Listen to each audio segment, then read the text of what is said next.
नमस्कार दोस्तों, मेरा नाम है डॉक्टर रुद्रा मोहन और मैं हूं आपका जानकार दंतकार। आज का एपिसोड थोड़ा सा स्पेशल है क्योंकि आज मैं अपना एक्सपीरियंस एज अ डॉक्टर नहीं एज अ पेशेंट शेयर करना चाहूँगा। तो शुरू करें।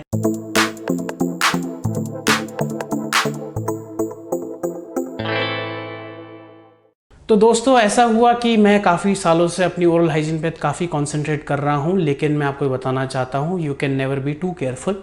कभी ना कभी ऐसा भी होता है कि हम डॉक्टर्स भी बीमार पड़ते हैं और ऐसी ही कुछ वाक़या मेरे साथ हुई जिसमें मुझे कुछ दांत में अजीब सा लगने लगा बहुत टाइम से। माइंड यू, मैंने अपनी लास्ट फिलिंग 16 साल की उम्र में कराई थी। उसके बाद से 18 साल की उम्र में हम डेंटल कॉलेज जाने लगे ऑब्वियसली, तो हमारी ओरल हाइजीन की तरफ थोड़ी सी जागरूकता ज़्यादा हो गई, तो ऑब्वियसली हम अपने दांतों की केयर करते हैं। लेकिन मैं आपको ये बताना चाहता हूँ कि चाहे आप जितनी भी केयर कर लीजिए, आप में एक ससेप्टेबिलिटी का फैक्टर होता है। आप कभी ना कभी आप में ह्यूमन एरर का ऑप्शन होता है और आपको समझना ज़रूरी है कि किसी को भी डेंटल डिजीज़ या ओरल डिजीज़ हो सकती है। तो आज का एपिसोड इस चीज़ के बारे में ही है। तो ऐसा हुआ कि कुछ दिन पहले मुझे जो है अपने सामने वाले दांत में, यहाँ पे जिसको हम लैटरल इंसाइज़र कहते हैं, राइट लैटरल इंसाइज़र, उसमें जो है हल्की सी सेंसिटिविटी लगने लगी जो लोकलाइज नहीं थी। मतलब अगर मैं कुछ भी मीठा खाता था, जैसे कि अगर मैंने कॉफ़ी पी ली या मिल्क पी लिया या जो भी ऐसा कुछ दूध पी लिया या कुछ मीठा खा लिया, तो मेरे को यहाँ पे थोड़ी सी सेंसिटिविटी लगने लगी थी। अब मुझे लग रहा था हो सकता है कि मेरे दांत थोड़े पतले वैसे भी हैं सामने के, तो may be it was normal sensitivity. और मैं थोड़ा सा सिट्रस ड्रिंक्स भी ज़्यादा लेता हूँ, तो उस चक्कर में जो है हो सकता है दांत में सेंसिटिविटी ज़्यादा हो गई हो। अब ऐसा सीन हुआ कि मैंने जब अपने आप को देखा शीशे में, ऑब्वियसली मेरे पास डेंटल इंस्ट्रूमेंट्स तो थे ही, तो मुझे थोड़ी सी डिस्क्रिपेंसी दिखी कि एक जगह पे मेरे जो है गम्स के नीचे जो है, जो बीच वाला था, सेंट्रल इंसाइजर और लैटरल इंसाइजर के बीच वाली जगह पे हल्की से मेरे को एक स्पॉट सा लगा। तो मुझे लगा कि पहले वो खाना है। जब उसको टूथपिक से निकालने की कोशिश की तो वो नहीं निकला, तो मुझे थोड़ा सा ऑब्वियसली एप्रीहेंशन हुआ कि इसमें कुछ प्रॉब्लम तो नहीं है।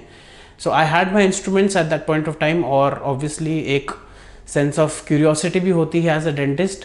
तो मैंने अपने इंस्ट्रूमेंट से उसको थोड़ा सा खुरेदने की कोशिश की, till the point I realised कि वहाँ एक कैविटी है और वो कैविटी मेरे गम से कवर्ड थी, तो इसलिए मुझे दिख नहीं रही थी और उस जो टूथ के साइड में थी।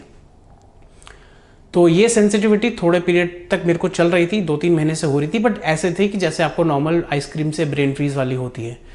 लेकिन जब मैंने ये कैविटी को हल्का सा थोड़ा सा मैनिपुलेट करने की कोशिश की और वहाँ से थोड़ा सा जो मेरा एनामल है वो चिप ऑफ हो गया, तो ऑब्वियसली मेरे अलार्म सिग्नल्स बजने लगे। तो मुझे लगा कि अब we have to take care of this. तो ऑब्वियसली मैंने अपनी डेंटिस्ट डॉक्टर अदिति सरीन, जो मेरी बहुत अच्छी दोस्त और कलीग हैं, उनको फ़ोन करके पूछा, उनको फ़ोटोग्राफ भेजी, उनको पूछा कि इसके बारे में हम एक बार देखवा लें कि हो सकता है कैविटी बड़ी हुई हो, और एक्सरे लेके हमें पता चलेगा कि हम कहाँ पे हैं when it comes to the progress of the cavity. तो ऑब्वियसली कोविड महामारी के टाइम पे जनरली क्या होता है कि हम डेंटल इमरजेंसीज ओनली ट्रीट करते हैं, लेकिन एक फेशियल डेंटल इमरजेंसी भी बहुत बड़ी चीज़ होती है। कि अगर आपके दांत में एक जगह ऐसे अनस्थेटिक सा स्पॉट बन जाए, जिससे ऑब्वियसली अगर मैं कहना चाहूँ विद माई कंप्लीट ह्यूमिलिटी कि मेरे को कैमरा के सामने आपके तरफ आना है और अगर मेरे दांत में कुछ अगर दिखेगा तो it wouldn't be right, specially me being a doctor. तो इसके हिसाब से मैंने जो है सारे कोविड प्रोटोकॉल्स फॉलो किए। सबसे पहली बात तो मैंने अपना एक CBC करवाया और सब कुछ नॉर्मल था, राइट एज पर प्रोटोकॉल। मैं मास्क पहन के गया, गाड़ी में उठा, सैनिटाइज़र लेके गया, डॉक्टर अदिति के क्लिनिक पे गया। वहाँ पे जाके हमने सारे प्रोटोकॉल्स फॉलो किए। मेरा टेम्परेचर चेक हुआ, हमने हाथ सैनिटाइज़ किए, शू कवर पहने। मैंने माउथ मास्क तब तक नहीं उतारा जब तक मैं ऑपरेटरी में नहीं जाता। डॉक्टर अदिति ने सारे प्रोटोकॉल्स फॉलो किए एंड उसके बाद जब हमने वैसे देखा, क्लिनिकली देखा, तो मुझे पता चला कि मेरे कैविटी जो है एक दांत में नहीं, दोनों दांत में है, एडजॉइनिंग दांतों में दोनों में है। और वहाँ पे वो जो कैविटी थी, ऑब्वियसली होता ये है कि जब आपकी कैविटी होती है तो जितना आपको दिख रहा होता है उससे कम से कम 30 to 40% अंदर जो है आपकी कैविटी हो चुकी होती है, इसलिए उसको एक्सकेवेट करना ज़रूरी है। तो हमने ये चीज़ देखी। उसके बाद हमने एक एक्सरे लिया। जब हमने एक्सरे लिया तो एक्सरे में हमें दिखा कि वहाँ पे जो है कैविटी कितनी डीप थी। थैंकफुली वो इतनी डीप नहीं थी कि उसमें RCT की ज़रूरत पड़े, वो पल्प के ज़्यादा पास नहीं थी। लेकिन जब डॉक्टर अदिति ने मेरे को ऑब्वियसली इन्होंने मेरे को जो ड्रिलिंग शुरू की, जिसमें कैविटी एक्सकवेशन जिसको हम कहते हैं टेक्निकली, तो मुझे सेंसिटिविटी बहुत हुई और ऐसी सेंसिटिविटी हुई कि बीच में मुझे अपना हाथ खड़ा करना पड़ा कहने के लिए कि मेरे से ये टॉलरेट नहीं हो पा रहा है। हालांकि मेरी जो टॉलरेंस है और थ्रेशोल्ड फॉर पेन काफ़ी है, लेकिन अब मैं समझ सकता हूँ एज अ पेशेंट कि सेंसिटिविटी अगर हो तो बहुत ज़्यादा प्रॉब्लमेटिक हो सकती है। आप लोगों के फियर अब मैं समझ सकता हूँ बहुत प्रॉपरली, क्योंकि अगर हम नहीं समझेंगे आपका दर्द तो हम आपको ट्रीट कैसे करेंगे। तो जैसे कि मैंने आपको बताया कि हमने देखा कि ये जो हमारी कैविटी थी, ये कैविटी जो है 2 दांतों में थी, सेंट्रल और लैटरल इंसाइजर में।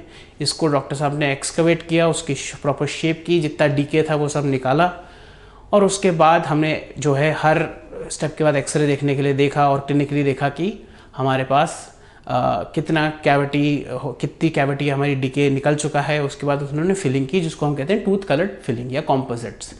ये एक ऐसा मटेरियल होता है जो आपका एस्थेटिक भी होता है और स्ट्रॉन्ग भी होता है। इट इज़ लाइट एक्टिवेटेड, मतलब ये पहले जो है आपके दांत पे लगाते हैं, दांत पे लगाने के बाद इसके पहले हम जो है बॉन्डिंग एजेंट यूज़ करते हैं। बॉन्डिंग एजेंट एक ऐसा एजेंट होता है जिसकी वजह से ये आपके दांत से चिपक जाएगा।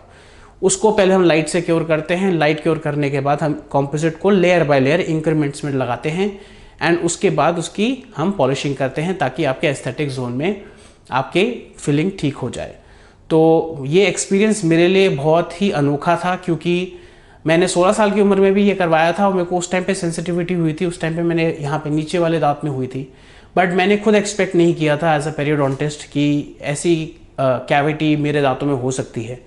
And obviously this is a way of setting an example. और मैं अपने सारे दर्शकों को बताना चाहता हूँ कि कोई भी, किसी को भी ये कैविटीज़ हो सकती हैं, तो अपनी डेंटल हेल्थ का ध्यान रखें और अपने आप को रेगुलरली चेकअप कराएं, अपने डेंटिस्ट से रेगुलर फॉलोअप पे रहें, एंड जितने भी ओरल हाइजीन मेथड्स हैं, tooth brushing, flossing, mouth rinsing, ये सब चीज़ें जिसको मैं बाद में आपके सेशंस में कवर करूँगा, इनको फॉलो करते रहें।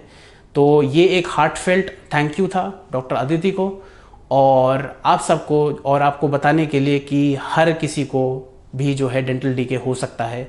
एंड मेरा एक्सपीरियंस वैसे मोस्टली 99% वाज वेरी प्लेजेंट। जो सेंसिटिविटी है it is a part of the procedure, तो ये एक्सपेक्टेड होता है जब आप ड्रिलिंग कर रहे होते हो। ऑब्वियसली इतनी तेज़ RPM पे आपकी ड्रिल चली होती है तो थोड़ी सेंसिटिविटी इज़ पॉसिबल। अगर आपको ये सेंसिटिविटी ज़्यादा होती है तो आप अपने आप को टूथ को एनेस्थेटाइज भी करा सकते हो। हालांकि मुझे लगा कि we can tolerate through it, and इसलिए मैंने कराया और मेरा एक्सपीरियंस बहुत अच्छा था। एंड आई होप इस वीडियो के थ्रू आप लोग थोड़ी प्रेरणा लेंगे ताकि आप अपने डेंटिस्ट को जाके दिखाएं और अपनी ओरल हेल्थ का ध्यान रखिए। तो आज के लिए इतना ही। जय हिंद।